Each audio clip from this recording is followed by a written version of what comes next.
Welcome to the MBU Coaches Show. My name is Guy Danhoff. We want to thank you for joining us as we begin now week 2 on the Spartans football schedule.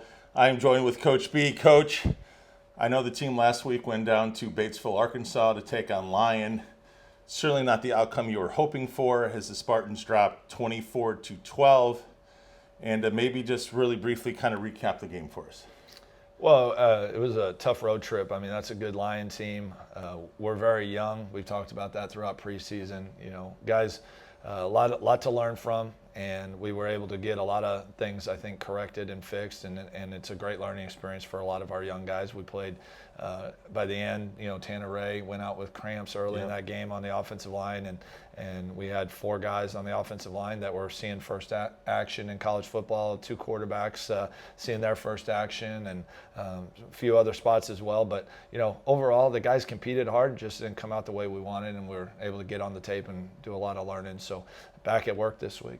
On a positive side, why don't you share with everyone on Spartan Nation also some of the honors that were given out by the Mid-States Football Association Conference? Yeah, really excited for those 2 guys. Blake Kite at linebacker had a fantastic game. A guy who's, really owning that linebacker spot and becoming a great leader. 10 tackles, 1 assist, finished with 11 tackles, and just played his heart out. And a lot of the guys up front defensively, our defensive line had a really nice game as well. But Blake was Midwest Player of the Week defensively. And then Jonah Cox, 4 for 4, set school record, I think, for most points by a kicker in a game, and going 4 for 4 in the game. So he was named Special Teams Player of the Week in the league. And I saw in one NAI company or tweeter or whoever tweets had him as like the NAI National Special Teams Player of the Week as well. So really excited for those guys. They put in a lot of work in the offseason, and it was great to see them honored. I told Jonah, in front of the team, as excited as I am for Jonah, I would rather him not be 4 for 4 on field goals, than and that's just honest truth. And I know Jonah would feel the same way, but he did a great job when his number was called. He absolutely did. So, Coach, here it is. We're now back home this week for the home opener against Iowa Wesleyan. This is a team that you beat a year ago. Matter of fact, our running back, Ronald Allen, ran for over 200 yards and 3 touchdowns. But I think you're coming into a face a team. I know you're going to talk about it, what you've seen on film, but I think the team's a little bit different than they were a year ago, and they've added a little explosive firepower at the wide receiver position. I was wondering if you could talk about that a little bit. Yeah, I mean, they've got an explosive wide receiver core.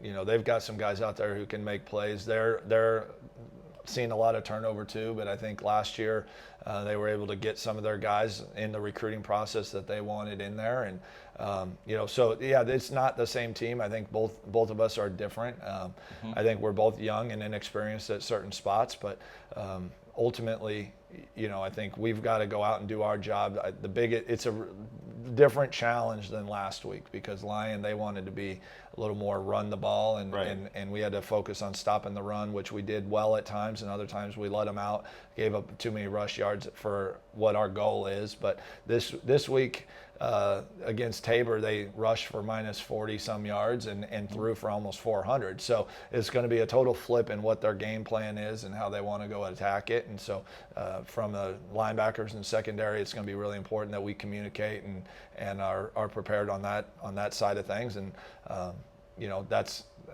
the guys I work with. So we've talked a lot about that in our room and the challenge that is ahead of us. Well, one of those challenges is actually one of their wide receivers was one of our standouts from last season.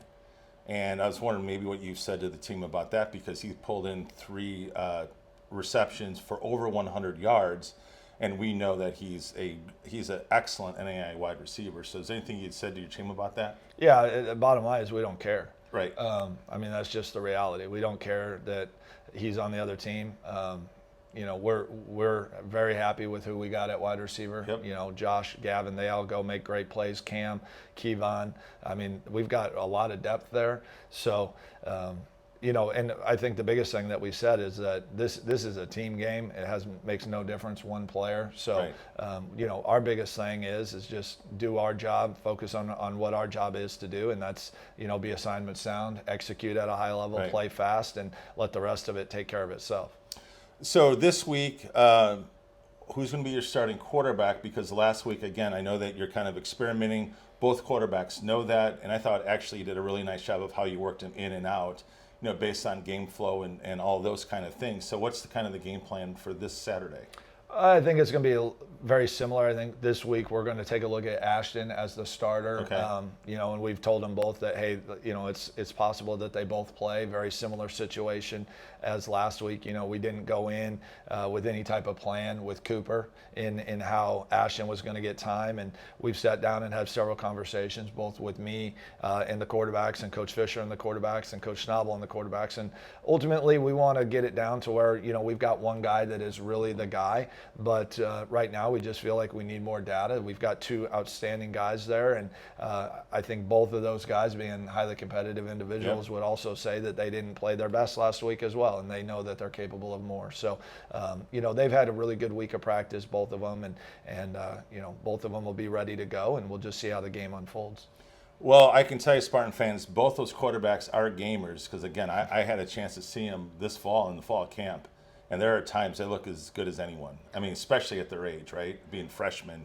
So feel very confident there. My last question is, this is going to be kind of a special alumni week. And I was wondering if you could maybe talk about that. Yeah, just something we started last year is inviting our alumni back for the home opener, and we're going to do that again this year. And we've got a number of guys showing up, and we want to also honor at halftime, our two All-Americans, KJ Satcher and Jalen Cowley, and so that'll be an exciting opportunity for them to get in front of the home fans again and be recognized for what they were awarded here in the off season. And speaking of that, Coach, just found out that I'll be actually interviewing both of those players. They'll come up in booth actually during halftime.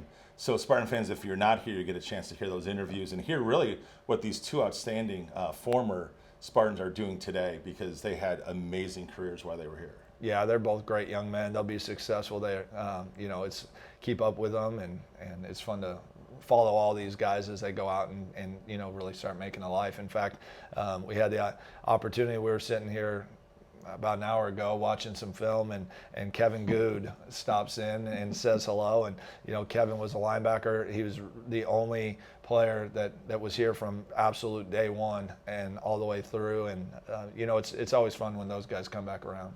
And day one, Spartan fans, meaning 2013. The first season was 2014. Right. And he was part of literally the very first original Spartan we've ever had. So it's great, obviously, that you had a chance to catch up with Good. So I hope all you Spartan alumni come back. I'll be out on the field. Maybe we can take some selfies.